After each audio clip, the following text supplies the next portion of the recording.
Good evening, I'm Victoria Beale, your host. Here we are again for another episode of NTV Unscripted, and I'm here with some amazing co-hosts either side of me today, who you'll meet very soon. But today is a very special episode.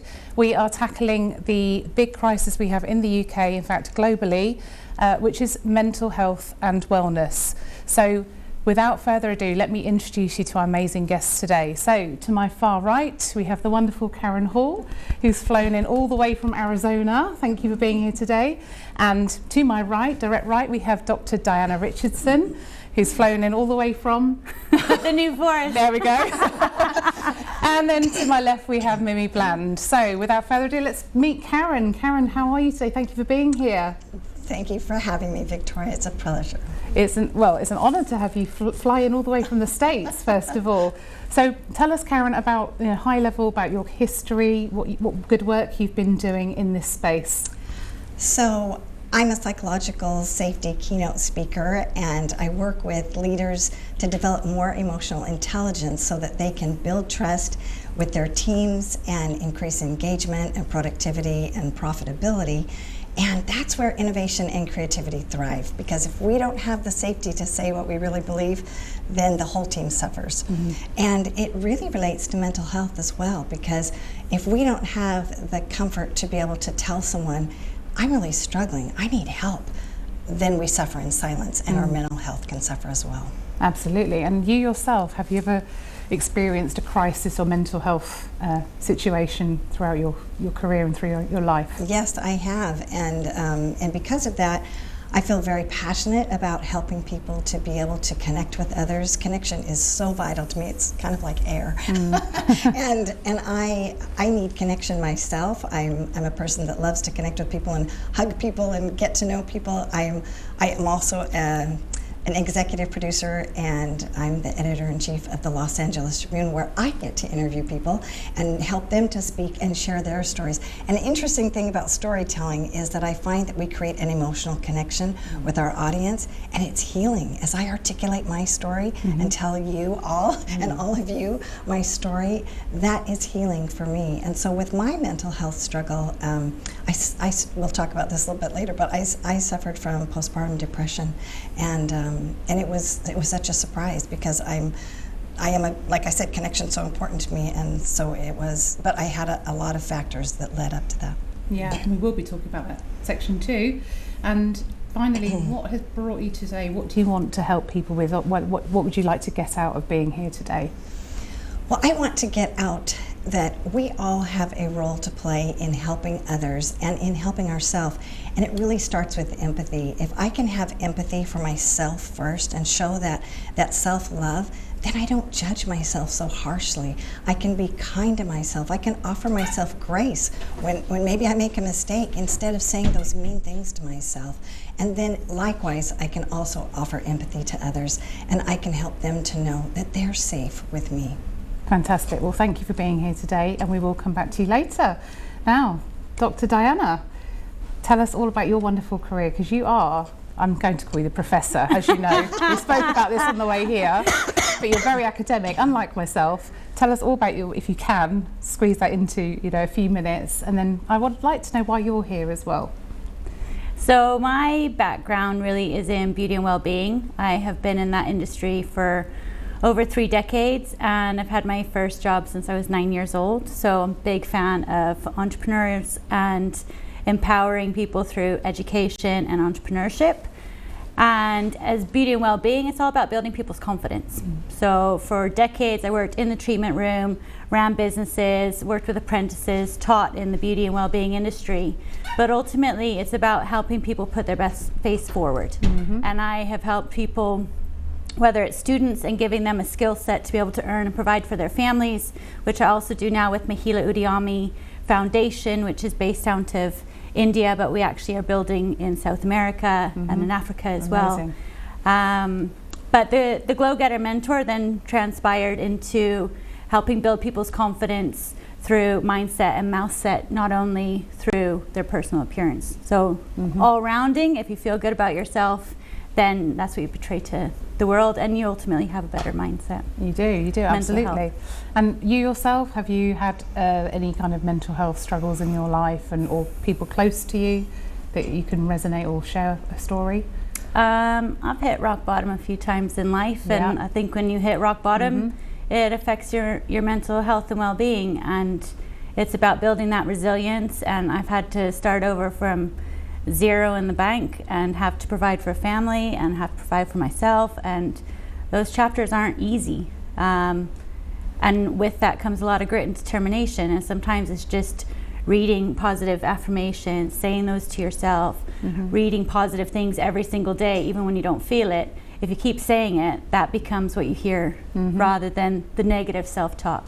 So for me, that's been ways that have helped me, and that's what I try and work with other people to have a more positive mouth set, which is your personal self-talk. Fabulous. And what would you hope people to watch you today and get from today? What's the best kind of gift you can give everyone watching this show? I think one of the biggest things is finding that confidence, and it's hard, but that comes from within, and it's putting your best self forward. So making sure that you dress up for yourself, making sure that you put your makeup on. Like some of my darkest and hardest days, I wear the most makeup.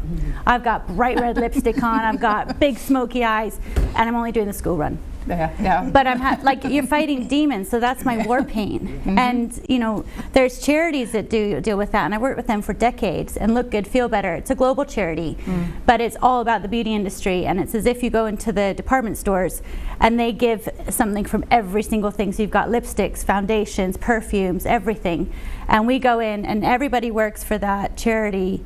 They're all volunteers, and we go in as makeup artists, and we're teaching people at their lowest point in life how to put their own war paint on, how to paint eyebrows when they've lost all their hair, how to make them sure they've got color on their cheeks when they feel like oatmeal and pasty because they're going through cancer treatment.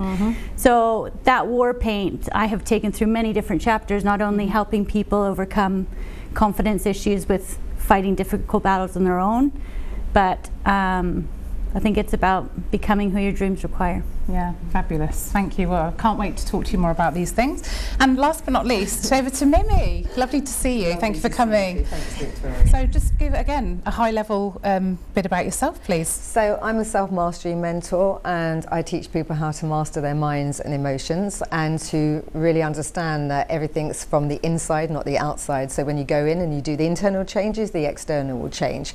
So I'm very passionate about teaching people that nothing outside circumstances, they don't really matter. It's your state of being, and that's what I'm passionate about teaching others now. Fabulous.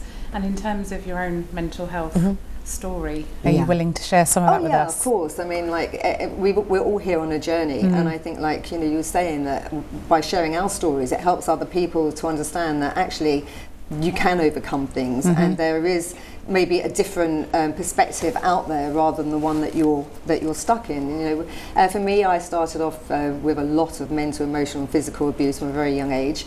I used to be locked in a cupboard with a baby's potty, told every day I was dirty and disgusting, beaten, hit, you name it, everything that could have happened. But that was just the premise of the start of then my whole life then was a catalyst of those emotions and those thoughts that were created from such a young age.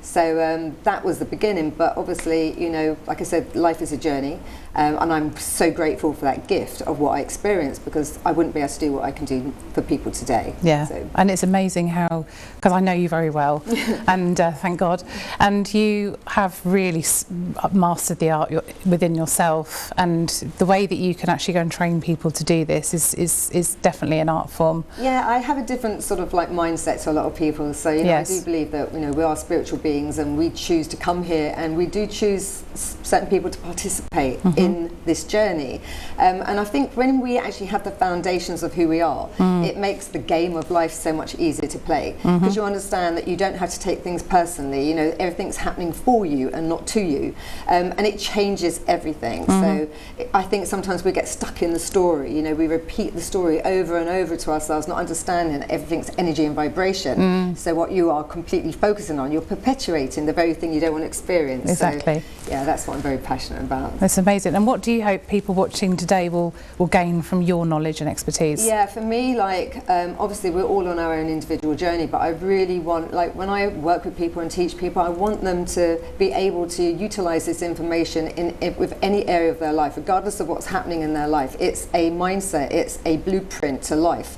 And once you have it, then you can then run your own life. You don't need to keep looking in other places. And if things happen, you can recenter yourself, recalibrate yourself, and get back into touch and get back into creating your life. So I really want to give people the tools and the information that they can, you know, start really applying it to their lives. Amazing. We will be talking about that in the last section of the show. So please do join us till the end of this show, because there's going to be so many things we're talking about. Now, all of you, I'm going to raise this question. So there's a lot of mental health. Everything has gone up. I think antidepressants usage or prescriptions have gone up by 400%. I was reading statistics recently. What are your feelings about actually having this mental illness and going to the doctor and being prescribed a drug to fix it? What's your first of all, your views? Because I know it does help people, you know, they do work. But in terms of actually your personal view, is there any other solution from a holistic point of view? Diana, do you want to? I believe quite strongly that it's not about pill popping, and that might be quite controversial, but I do believe there's a lot of holistic remedies, and one of the biggest things is daily fitness. I'm not a I'm not a personal trainer, but the World Health Organization says if you exercise for 150 minutes a week, that's all you need to do. And if you break that down, it's like a half an hour walk a day. Right. But getting out there, getting out and just moving your body, it moves everything around. The endorphins, especially if you do some form of exercise, find something that you enjoy. And by moving daily, you'll naturally improve what this pill's giving you. And it improves your skin, it improves your physical body, it improves your mindset. So I do think there's alternative remedies rather than just a magic pill to solve a problem. Straight to the doctors. Yeah. Okay, cool. Thank you for that opinion. Karen, what's your opinion on the subject? Yes, I think that a lot of times people jump too quick to medication. I think it has its place, and I think that's, you know, between a person and their medical provider to decide. But many times we forget to try these alternative methods. And so often when we do experience depression, we don't want to move. You know, we're very tired. We feel lack of energy, even if we're not tired. But we may not want to actually get up and move. And that is a very challenging thing, because I remember when people would tell me, well, just get out and exercise. And I was like, I just can't. And I was suffering from sleep deprivation. So sleep is extremely important. I had a long 2 years of sleep deprivation, and when you experience something like that, physically my body was suffering. Emotionally, I was suffering as well. And yet, if someone would have said, could you just walk to the kitchen and back? You know, I might have thought, oh, I might be able to do that. And so I think starting with these baby steps where we start just moving, or if I would have thought, just go outside and just stand there for 1 minute, could you do that? I probably would have said, yes, I can do that. And once I found that I did take those baby steps and I got out in nature, just feeling grounded, you know, and remembering that I am a spiritual being, like Mimi said, and remembering the Creator in this beautiful world that we live in. And it really put things in perspective for me. So I think there's a lot of things that we can do. Another thing that I think, as I mentioned, is very important to me is connection. And many times when we experience mental health crisis, there can be a lot of stigma about it. So we can retreat and we can isolate. Well, that can be very painful then, to not only feel that no one else understands, but to feel very alone. And that is what I'm passionate about, and that's why I'm passionate about it, because when I suffered, I did not want anyone else to suffer as I had. And I thought, if I can alleviate the suffering of others so that they don't have to suffer the way I did, then my suffering wasn't in vain. And that gave me the passion that I have to help others. Amazing, amazing. Really cool stories, by the way. Thank you. And Mimi, what's your view on this subject? Dare I ask? I'm completely against it.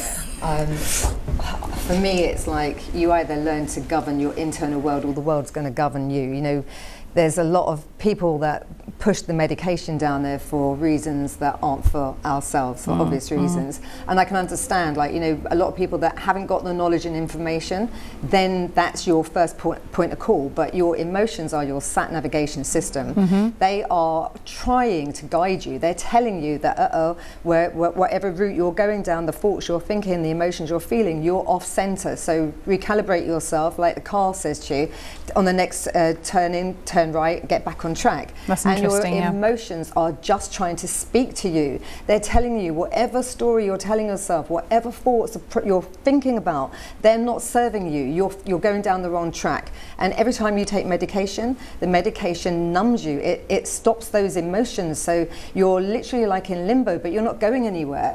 So you can be stuck in depression for years, where depression is really showing you that really you're focusing on something that you want, that you're not going for, or you're thinking about something in a way that's not serving you.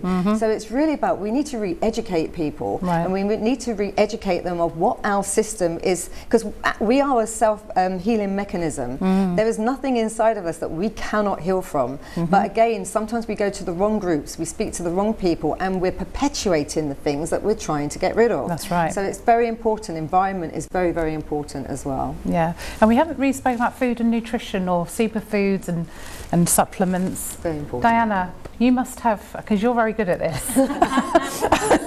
I have to ask Diana, where does she get her skin products from? She knows, how does she look so good? She is the glow-getter mentor. What's your take on the whole what we're putting inside our bodies as well? Well, yeah. Then it shows on the outside. So again, there's no magic pill. You've got to eat the rainbow diet. You've got to get the nutrients in. You've got to drink the water. That's a bare minimum. And everybody will tell you about that. But also what you put in then gives you your energy. Yeah. Your body tells you if you listen to it. If you eat the wrong things all the time, it's telling you. I've had clients and they're like, oh, I've got gut health issues. But then if you have an unhealthy gut, then a lot of times you might have an unhealthy mindset, or you know, you've got sluggish energy and things like that. So one of the courses I did was actually at Harvard, and it was a lifestyle medicine course and about coaching. But again, it spoke about sleep, it's stress management, substance, like, you know, moderation in substance, diet. Yeah.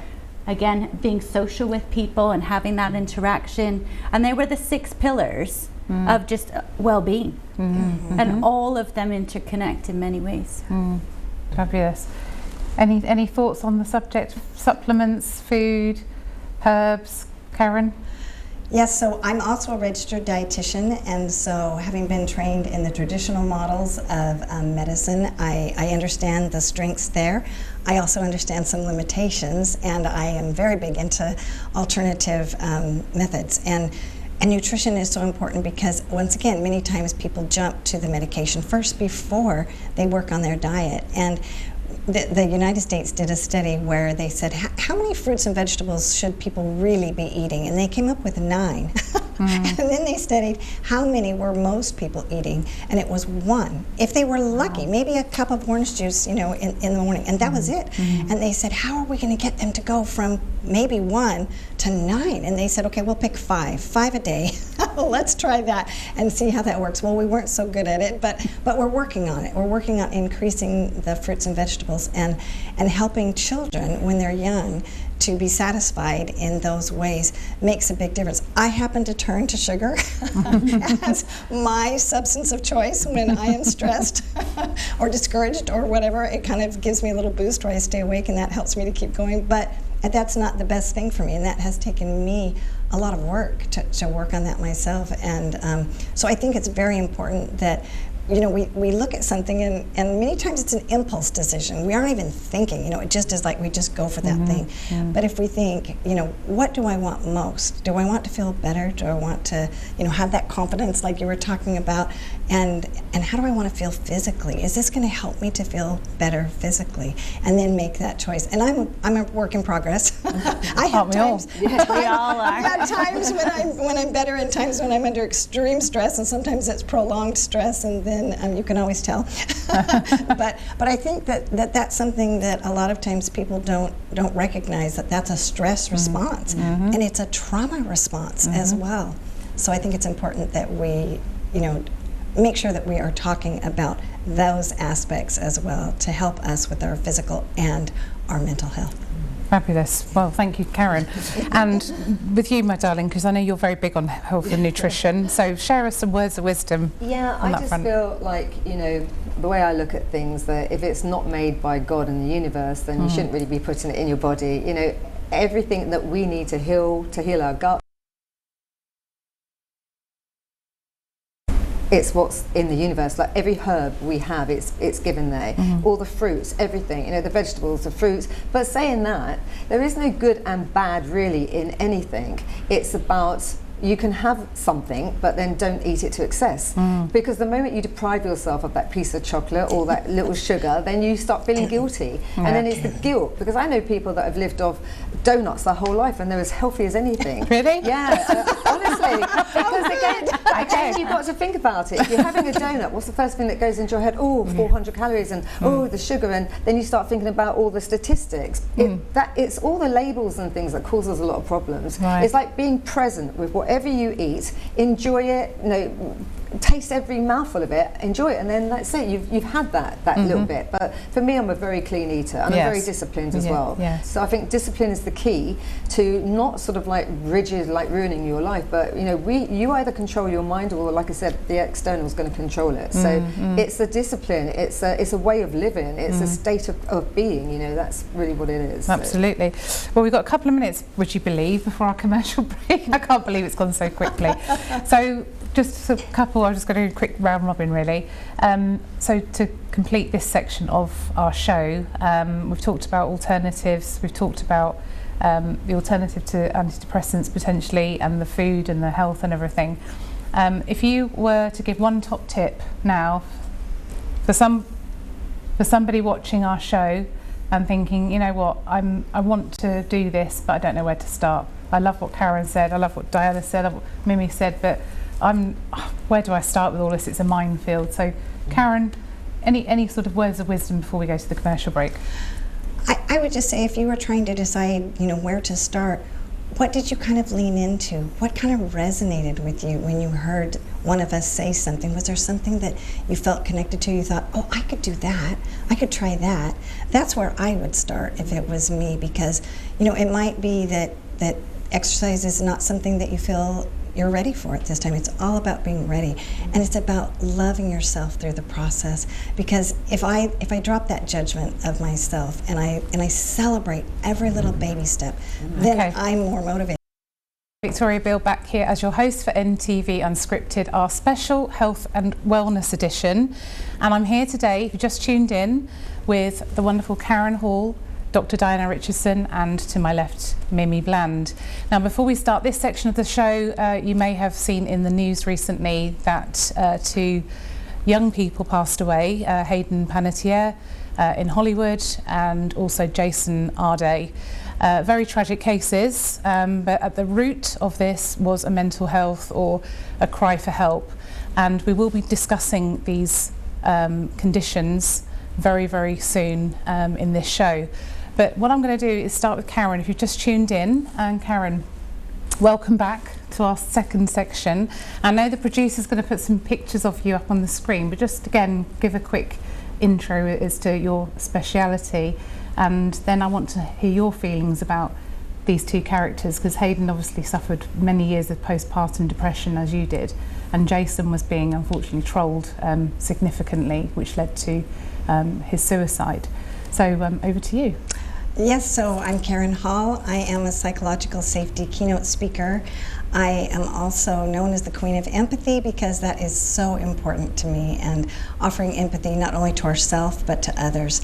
I'm also an executive producer with the Los Angeles Tribune and the editor-in-chief there.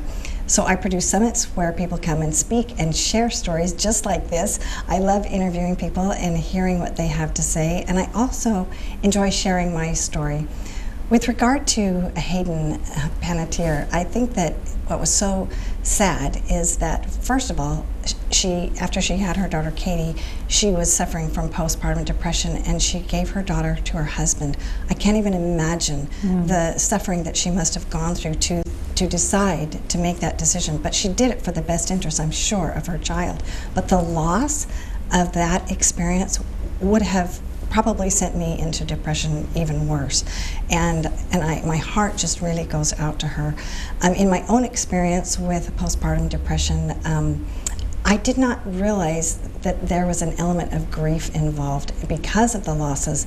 And almost every woman that has a baby is expected to have it be a joyous occasion. You have a baby. Why would you have anything to be unhappy about? And so there's this dichotomy that many women experience. And if you do not have the support that you need, the losses can just multiply and multiply. For example, I had the loss of sleep.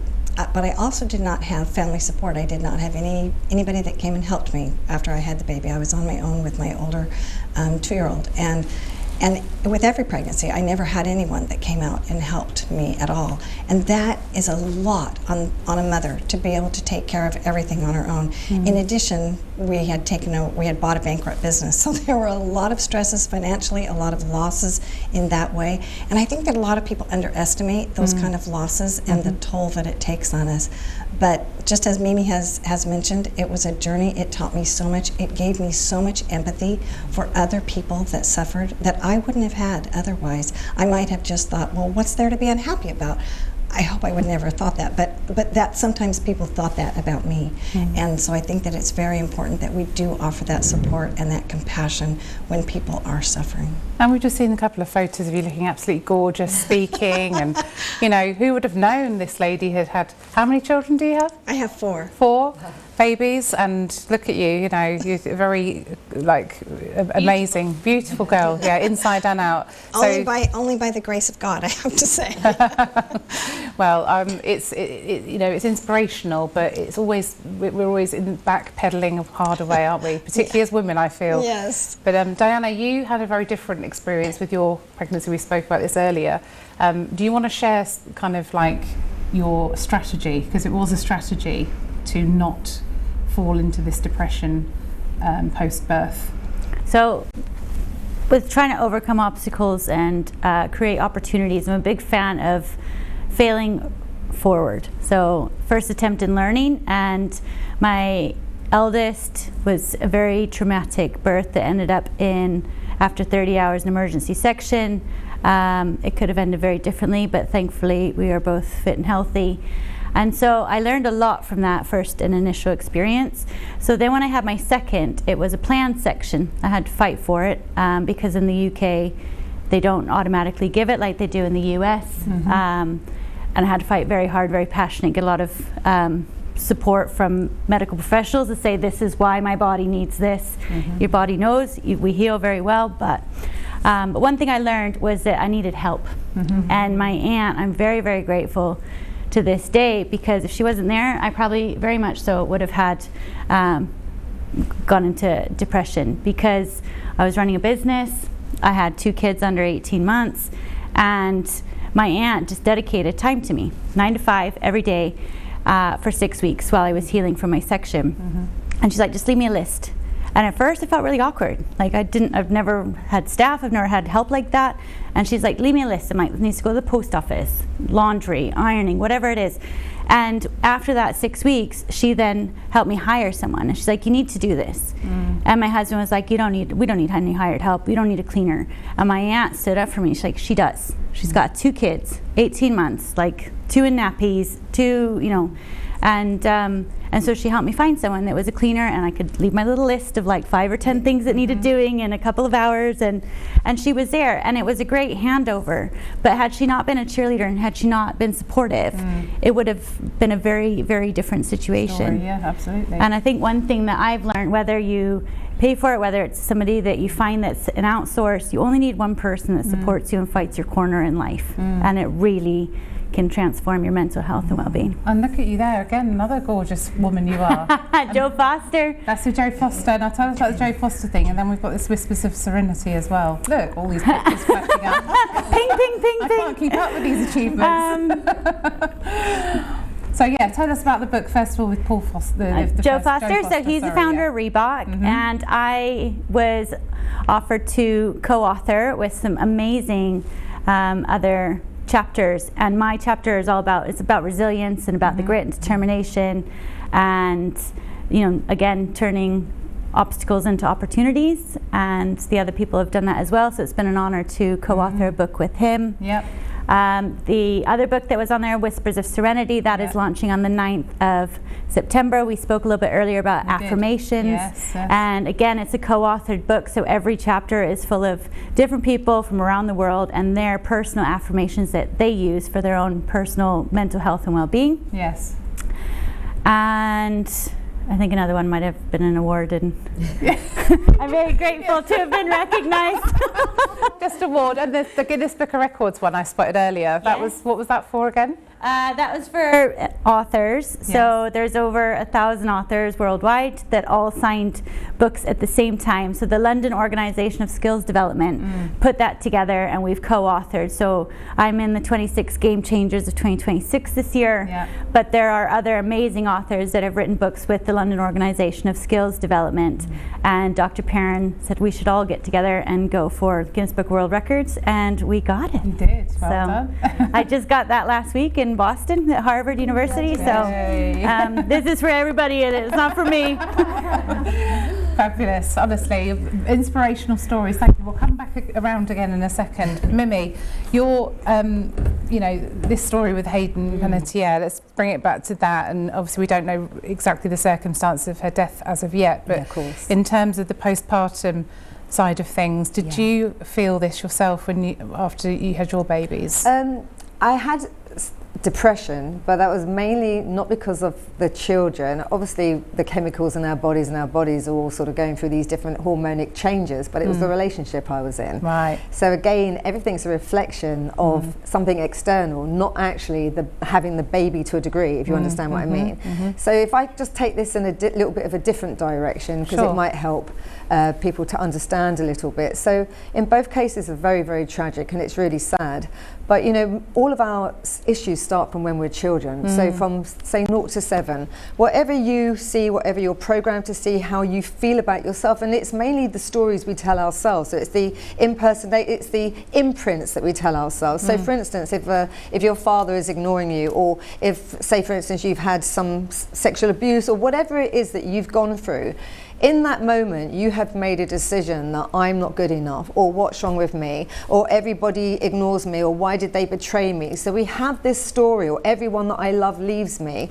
And that story, that imprinting then goes into every area of our life. Yes. So with the young lady, beautiful, lovely lady, but obviously her brother had passed away as well, and she had her own challenges growing up in life. So those imprints from a very young age were governing and ruling everything of how she saw the world, how she felt about herself. When she had her daughter, so she thought she wasn't good enough, and obviously she gave her daughter away for the daughter's sake, to give her the best start in life. But if we can take it back to ourselves, and we had that that foundation from a much younger age, we wouldn't then create these issues where then we feel that life, we have nowhere to go with everything. And I think everyone has to take responsibility for themselves as well, because this trolling business and people on the internet, where you see the things People that they warriors. write, it's disgusting, and we're all responsible for what comes out of ourselves. So if whatever you see in someone else is really an aspect of how you feel about yourself. So if you're sending hate to someone, it's because you hate yourself in some way. So really the work is always to do with ourselves. So we like Karen was saying, we have to start loving ourselves. Everything has to come back to ourselves. I wrote the book that the answer is you, because the answer is you. Stop looking externally, stop blaming others, and start taking full responsibility for what's coming out of your mouth and what you're, how you're feeling and how you're treating other people as well. Because that one kind word, that just holding someone in love, not giving them information, not giving them what they need to do or telling them, but just holding them in love and compassion, can completely transform somebody's life. I've seen it over and over again. And with regard to social media abuse, now we're talking about this online troll. Have any of you ever suffered or had been a victim of? You have, Karen. Do you want to share your story and how you dealt with it, more importantly? Well, it was very painful, and I had, scads of positive reviews, and then all of a sudden, all these negative, and I was just like, wow, what is happening? And someone said something to me that I thought was so interesting. They said, well, the only way you wouldn't have something negative is if you never said anything. And I thought, well, that's probably true, you know, because as we put ourselves out there in the public eye, well, first of all, we can't please everyone, and second of all, there are people that actually make money by doing that. And so just like Mimi said, it wasn't personal, and that took me some work to be able to recognize that and say, it's okay, I know what is true about myself. I will continue on with the work because my mission is to help the people out there. And if I shut my mouth and I don't talk because someone is criticizing me, then I might not reach that person who needs me. So I just set aside the thought that I was making it mean something about myself and realized it was personal. It wasn't personal, it was really about the person who was making the comments. And the do's and don'ts of this subject, okay, do you contact the troll directly? Do you send them a legal letter? What's the strategy? I personally did not. I do know some people have to get to the point where they do a cease and desist, so I know there are times when people do have to take legal action. I did not. I just decided not to give it the time of day, and I needed to focus my energy on what was serving people and serving myself as well. So I decided, and then thankfully it did fade, but many times I think that people forget that part, because you can get tied up in knots and lose sleep. And what if everybody believes these lies? You know, right. And that. But what that does is that can cause us to be silent, and I think then our gifts are not shared with the world. Absolutely. Well, spot on. Diana, have you ever been a recipient of this type of abuse online, or? I don't think quite to the extent, but I think we all get negative press at times, and you do get people that say mean things, and you do have to realize that it's their own. I have this little thing that I do, and I've learned it over the years, but I literally picture a mirror reflecting back at them, and I'm like, take your negative energy, take it back, take your thoughts back, I don't need it, like take it back, I don't need it. And it's a little thing I do, and then I feel better. And whatever, because it's not my issue, I didn't think that about myself or say that, and you know, when it first became a thing online, you know, people would leave a negative review about the business or something, so then I'm like, I'd leave a really long, and I'm really sorry that you feel this, and then I thought, hang on a minute, and it actually had transpired, this particular incident, that she thought I was someone else. Wow. So she was having a go at me and trying to like berate my business, and it wasn't even me she was having a go at, she thought I was someone else. And when I ended up, like, you know, it's a small town where my business was, and somebody tracked her down. She's like, oh, I thought she was so-and-so. So she actually, long-term, actually retracted it, and it disappeared.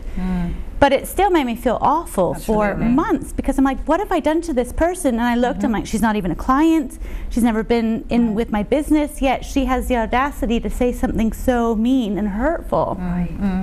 So it just shows, like, that's one little example. But you never know what somebody else is going on in their life, and it's their issues, and I always say, take your energy back. Absolutely. Please, we don't need it. And Mimi, I know you've got a lot to say on this subject, so I'm just going to hand over to you. So please go ahead. No, at the beginning, you know, I was a very broken woman, very, very broken. I spent my life like constantly asking, what is wrong with me? Why do people hate me? What have I done wrong? You know, and tried to, you know, take my life quite a few times, because at that time I never had the understanding of, you know, how I was really creating these situations. So I was always projecting outwardly, desperate for people to like me. So any negativity that would come, I'd be like, oh, feel so hurt. But then obviously as the years went on and I understood our mission, I understood why we're here, and I understood it from a completely different context, that, you know, creation is complete. So when people used to write to me, I would turn it completely the opposite way round. So I'd get a few people that say, ah, look at you, you know, oh, she obviously loves herself, she thinks she's beautiful. There you are, your beautiful self. But they would be very opinionated of, oh, look at the way you dress, you've never had hardship in your life. And I understood then that they're just hurting. Anyone that lashes out, they're in pain and suffering. So for me, all I used to say to them was, oh, that's thank you so much for your comment, I really appreciate it, but, you know, just sending you love, I hope you have a wonderful day. Every single one, everyone used to completely, oh, thank you so much, and they would completely change their whole stance about it. But that is a great strategy, and it works very well. Yeah, and just understand that no one is attacking you. They are attacking aspects of you because they see aspects of you that they wish that they had. So our job really is to see everyone and hold them in love. That takes a lot to do. It does. Because we're so full of resentment and we're so full of hatred and anger and like, I'll show you. Our ego always wants to be like, no, I'm going to show you, I'm going to show you. But our true self, our divine self is understanding that they're just a mirror reflection of you. What are they bringing up in you that you can then utilize to heal yourself, to move forward? So yeah, it takes time to get there though. It does. That's not an easy one, you know. A lot of deep work. It does, yeah. I mean, obviously there's going to be it's the youngsters I feel for, you know, the Gen Z and whatever, and in terms of the trolling and the social media abuse, it's quite prevalent now. It's actually quite bad. But I do believe, sorry, I just want to say one other thing, like what you focus on, you are going to enhance in your life. So it's about starving that. You know, we're so obsessed with talking about it more, joining groups about it more, and keep talking. But you're talking about the very thing that you don't want. When you starve that energy, which means you have to learn to take your eye off that thing, move on to something productive. Why are you here? What is your mission? Get back into your mission, focus your energy over there. That will just dissipate because you're not feeding it anymore. But the more you feed it, the more you're keeping it alive. But there's part of us that like, no, I need justice. I want to talk about it, you know. So you're always working against yourself. Yeah, no, it's really sound advice. Thank you, ladies, for this. So let's summarise, because we're going to come to another commercial break soon, I'm sure. In terms of, like, Karen, we're going to start with you.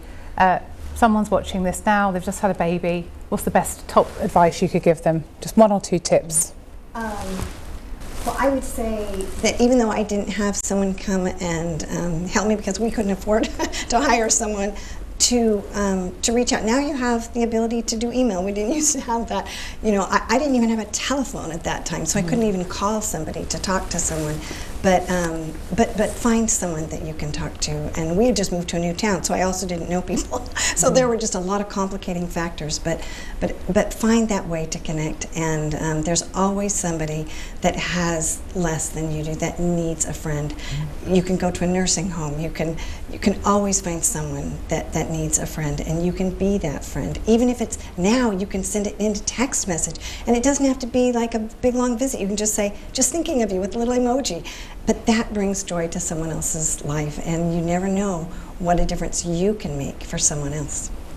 And don't suffer in silence. Diana, top tip for we've already heard about your story with this depression or fighting depression. What can you say to somebody who is potentially very, very close to the suicidal thoughts, who's depressed, who feels like they can't carry on? What would you say to them right now? Try and think of one thing you're grateful for, because then focus on that one thing. That seed starts to blossom. Even if you're grateful for a roof over your head, or whatever's sitting in your lap, or whoever's sitting next to you, I think you're shifting that mindset to something positive rather than I can't cope. It's I'm grateful that you're here with me.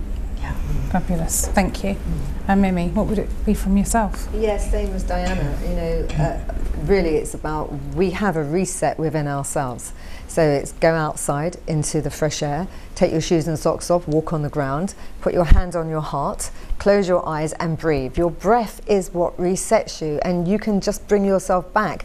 Write a gratitude list of, like you said, it could be just the fact that I'm alive today, that look at the trees, like bring it back, because it's like your attention externally. So definitely ground yourself, definitely hand on heart. Breathe, because your breath is going to reset you, and then focus on everything you've got to be grateful for, because that will change whatever it changes all the electromagnetism things in your brain, and it changes your body, it changes everything. So it's just bringing it back to yourself again. And again, if you've got a good friend to talk to, then speak to that person, share it if that helps you at that time. But really, if you can reset yourself, then yeah, I would say definitely learn to reset yourself, and definitely learn how to breathe, because we're constantly looking externally, but when you go within the mechanism and you shut yourself down, you're taking back control, you're stopping those thoughts, you're stopping those emotions from escalating. Fabulous. Well, I've just been told we are coming to the end of our show in 3 minutes. Oh. So we have been talking for such a long time, and I've really enjoyed today's show. It's been amazing. Karen, before you fly back to Arizona, is there anything that is coming up in the pipeline that you want to share? And how do I contact you? If someone's listened to you today and they think, I want to connect with Karen, what's the best way to get in contact with you? So the best way to get in contact with me is on LinkedIn. I'm Karen Hall, the Queen of Empathy. There's a lot of Karen Halls, so to distinguish myself, since empathy is so important to me. And things that are coming up in the pipeline, I am also writing a book about using love in leadership, and I am also speaking about psychological safety, and I also have upcoming summits, and Victoria and I are going to be doing a summit coming up. Yes, we are. So yes, there will be plenty of opportunities. If you would like to share your story, I not only help you speak the story on stage, but also publish your story as well. Fabulous, thank you. And Diana, over to you. How do we get in contact with you? How to get in contact with me? Yeah, here we go. So, my favorite platform is Instagram, Dr. Diana Richardson, and also the Glow Getter Mentor. You can also get in contact with me on LinkedIn as well, but you'll get a faster reply on Instagram. This is my latest book, The Glow Getter's Guide to Execute and Elevate. It's about mindset. It's about shattering your own glass ceilings. What else is on the horizon? A couple more books. And I always have a weekly podcast, The Glow Getter Mentor, available on Spotify, Apple, Amazon, all of them. So come and join us. Be great to see you. Thank you for coming today as well. It's been wonderful having you It's been here. fabulous. And Mimi, what's in the pipeline? What exciting things have we got, and how do we get in contact with you? So to get in contact with me, you can just put me into Google Mimi Bland and I come up, or mimibland.london, Instagram, Facebook, TikTok, you name it, YouTube. I've got my own YouTube channel, obviously. What am I doing now? I'm writing my 7th book, which will be coming out hopefully this year. I'm also starting up a podcast. I'm starting mentorship groups, and I'm starting 4 retreats a year for leaderships and for people to really recalibrate, to get out the 3D and to get into the 5D. So it's going to be on a completely different level. Yeah, thank you so much. Just want to tell everyone, remember that the power is within you, and you can be, do and have anything you actually really want to in life. Fabulous. Well, thank you all for joining me. You've been Thank wonderful. It's been a great show. I hope you've enjoyed it at home. I hope you've got some amazing advice and tips. And I look forward to seeing you very shortly, in a couple of weeks' time, for another live show. Have a great evening. Good evening.